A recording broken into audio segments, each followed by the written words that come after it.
Good morning friends.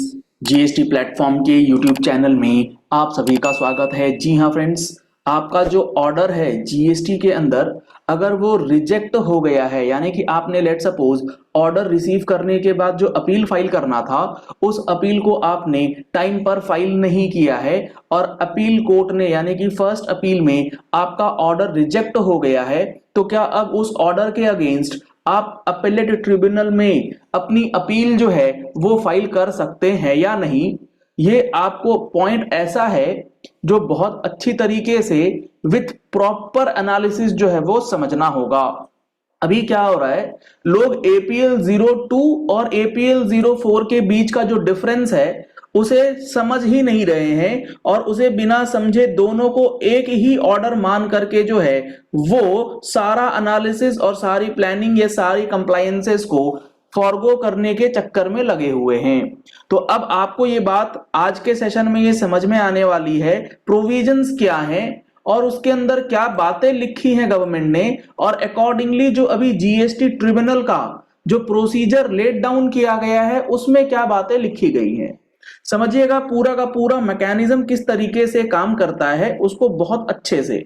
मान लीजिए आपके अगेंस्ट एक ऑर्डर इन ओरिजिनल आ गया है, आपके पास डीआरसी 07 आ गया है। लेट सपोज 1 अप्रैल 2025 को आपके पास ये डीआरसी 7 आया।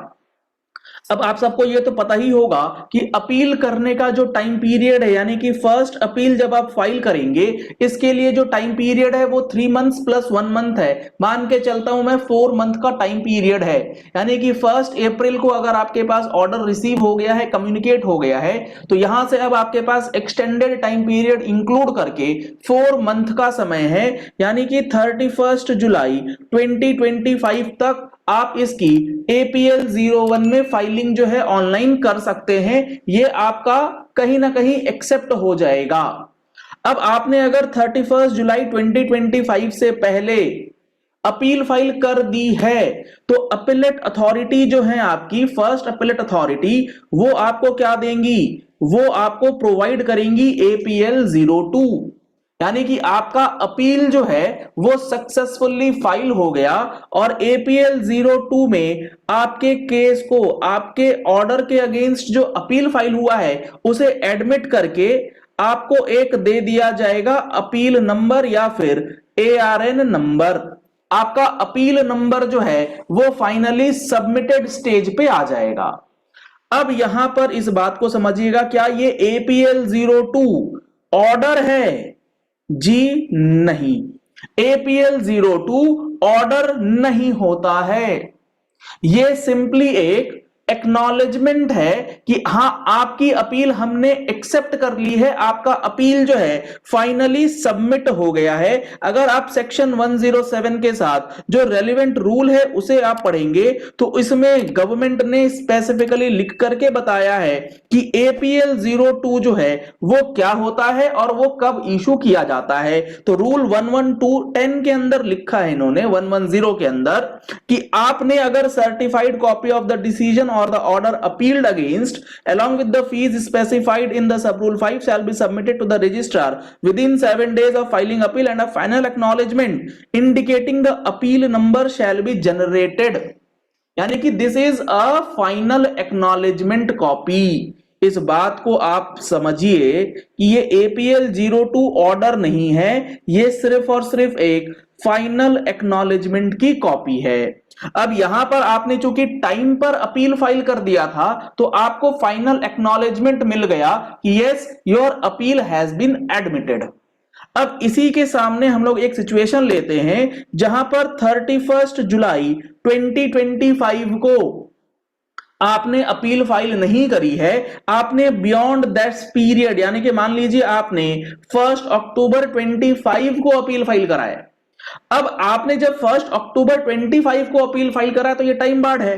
तो जब आप एपीएल 01 फाइल कर देंगे ऑनलाइन, उसके बाद अथॉरिटी जो आपकी अपील वाली है वो चेक करेगी ये टाइम बार्ड है या नहीं। उसे लगा कि ये टाइम बार्ड है और आपका केस जेन्युइन नहीं है तो वो आपकी अपील को रिजेक्ट कर सकती है।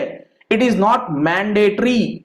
आपके अपील को अगर मान लेते हैं कि वहां पर रिजेक्ट हो चुका, आपका अपील फाइलिंग के बाद ही रिजेक्ट हो गया, तो क्या इस केस में आपको एपीएल 04 दिया जाएगा? नहीं दिया जाएगा।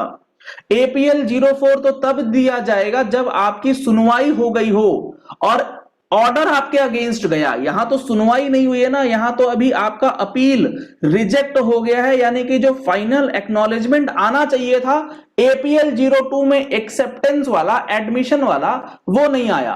आपके पास एपीएल 02 आया फाइनल एक्नॉलेजमेंट, और उसमें ये मेंशन रहेगा कि आपका जो अपील है वो रिजेक्ट हो गया है। APL 02 is issued for admissions as well as rejection of appeal।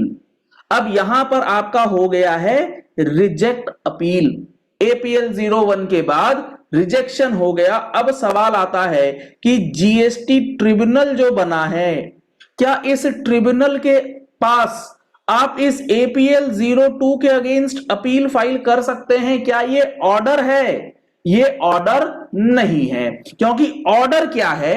Appeal authority का या अपीलेट अथॉरिटी का। आपको मैं एक बार दिखाता हूं उसका कंसर्न्ड रूल। रूल 113 बात करता है ऑर्डर ऑफ अपीलेट अथॉरिटी और अपीलेट ट्रिब्यूनल। इसमें क्लियरली मेंशन्ड है the appellate authority shell along with its order under section 107(11) issue a summary order in APL 04। यानी कि जब अपील के पास ऑर्डर पास होगा तो आपके पास एपीएल 04 की कॉपी होगी, ना कि एपीएल 02 की कॉपी। तो अब यहां पर सवाल आया कि ट्रिब्यूनल के जो प्रोविजंस हैं उसमें यह लिखा है सेक्शन के अंदर, ट्रिब्यूनल के अंदर सेक्शंस जो बताए गए हैं वहां यह लिखा है कि अपीलेट ऑर्डर के अगेंस्ट आप ट्रिब्यूनल जा सकते हैं। तो इस केस में आप as per provision tribunal file नहीं कर सकते। अब यहां पर देखिए कि आपका एपीएल 02 एडमिट हो गया, आपने अपनी बात रखी, मेरिट्स पे डिस्कशन हुआ, हियरिंग हो गई, लेकिन आपके फेवर में ऑर्डर नहीं आया, आपके अगेंस्ट में ऑर्डर आया। अब यहां पर जो ऑर्डर पास होगा ये पास होगा एपीएल 04 में, और आप इसके अगेंस्ट अपीलेट ट्रिब्यूनल में अपील फाइल कर सकते हैं। यहां पर कोई प्रॉब्लम नहीं है। प्रॉब्लम आएगी आपको इन केसेस में जहां पर आपका अपील रिजेक्ट हो चुका है due to time barring of application. इस केस में अब आप क्या करेंगे? प्रोविजन सिंपली ये कह रहा है ऑर्डर के अगेंस्ट अपील फाइल होगी, एपीएल 02 ऑर्डर नहीं है। लेकिन सेक्शन तो चलो ठीक है, ये कह रहा है कि ऑर्डर के अगेंस्ट होगा, अपील ऑर्डर के अगेंस्ट होगा। वहां लिखा है इन्होंने basically order passed under section 107, इसीलिए फर्स्ट अपील की बात आती है। लेकिन जीएसटी 80 के जो प्रोसीजर्स अभी गवर्नमेंट ने लेट डाउन करे हैं, उसका रूल 20 है या 21 है, उसमें गवर्नमेंट ने या जीएसटी 80 के प्रोसीजर में एक बात लिख दी है जिससे आपको यहां पर बेनिफिट मिल सकता है। वहां पर क्या बात लिखी गई है? हालांकि ये बात, इस बात पे भी डिस्प्यूटेड है कि क्या प्रोसीजर्स प्रोविजंस को ओवरराइड कर सकते हैं, लेकिन जब मैं आपको चीजें बताऊंगा तो हो सकता है intention of the government in cases को कवर करने का रहा हो। सुनिएगा वहां पर क्या बातें लिखी हैं। वहां पर इन्होंने बात लिखी है, मैं आपको दिखाता हूं अगर मेरे पास, यस मेरे पास अवेलेबल है। देखो यहां पर अगर आप देखेंगे तो यहां पर इन्होंने बता रखा है रूल नंबर 21 के अंदर documents required to accompany form of appeal.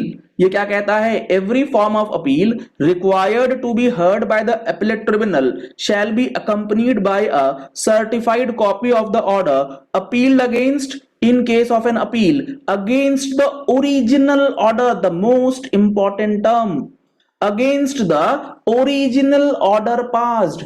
यानी कि अपीलेट ट्रिब्यूनल का जो प्रोसीजर है वो ये कह रहा है कि आप ऑर्डर इन ओरिजिनल के सामने के अगेंस्ट भी ट्रिब्यूनल को सीधा फाइल कर सकते हैं अपील, जबकि सेक्शन ऑफ ट्रिब्यूनल ये कहता है कि आप ट्रिब्यूनल के पास कब आएंगे?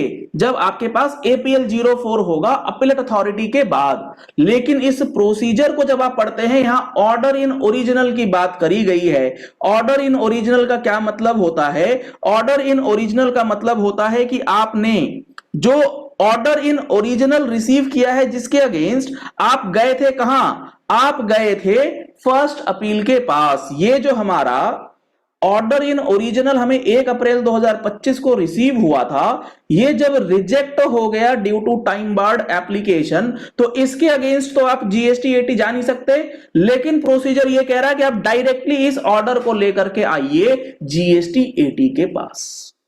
तो ये एक रास्ता आपको यहां पर दिया गया है। हालांकि गवर्नमेंट को यहां पर क्लैरिफिकेशन जो है वो इशू करना चाहिए कि क्या है पूरी स्थिति। सेक्शन कुछ कह रहे हैं, प्रोसीजर्स कुछ कह रहे हैं, और एक्चुअली में जो इंटरप्रिटेशन निकल के आ रही है इन सारी बातों की, वो मैंने आपको यहां पर बता दी है। क्या आपको ये बातें समझ में आ गई है? अगर आप हमारी पॉइंट ऑफ व्यू से अग्री करते हैं तो आप कमेंट कर सकते हैं। आपको लगता है कि नहीं इसमें कुछ और इंटरप्रिटेशन है, तो आप नीचे कमेंट बॉक्स में अपनी बात भी शेयर कर सकते हैं, क्योंकि ये बहुत बड़ा मुद्दा, बहुत बड़ा इशू जो है वो बनने जा रहा है। ऐसी ही डीपर एनालिसिस और practical applications of GST provisions as well as rules के लिए आप हमारा जीएसटी का फुल कोर्स ज्वाइन कर सकते हैं। आप मोबाइल एप्लीकेशन डाउनलोड कर लीजिए, प्ले स्टोर पर लिंक अवेलेबल है, और उसकी पूरी डिटेल्स आपको हमारे वीडियो के डिस्क्रिप्शन बॉक्स में दी गई है। अगर आप पहली बार आए हमारे यूट्यूब चैनल पर, तो आप हमारे चैनल को फॉलो कर लीजिए, सब्सक्राइब कर लीजिए नोटिफिकेशन बेल के साथ, ऐसी ही इंपॉर्टेंट वीडियोस के लिए। Thank you and have a nice day.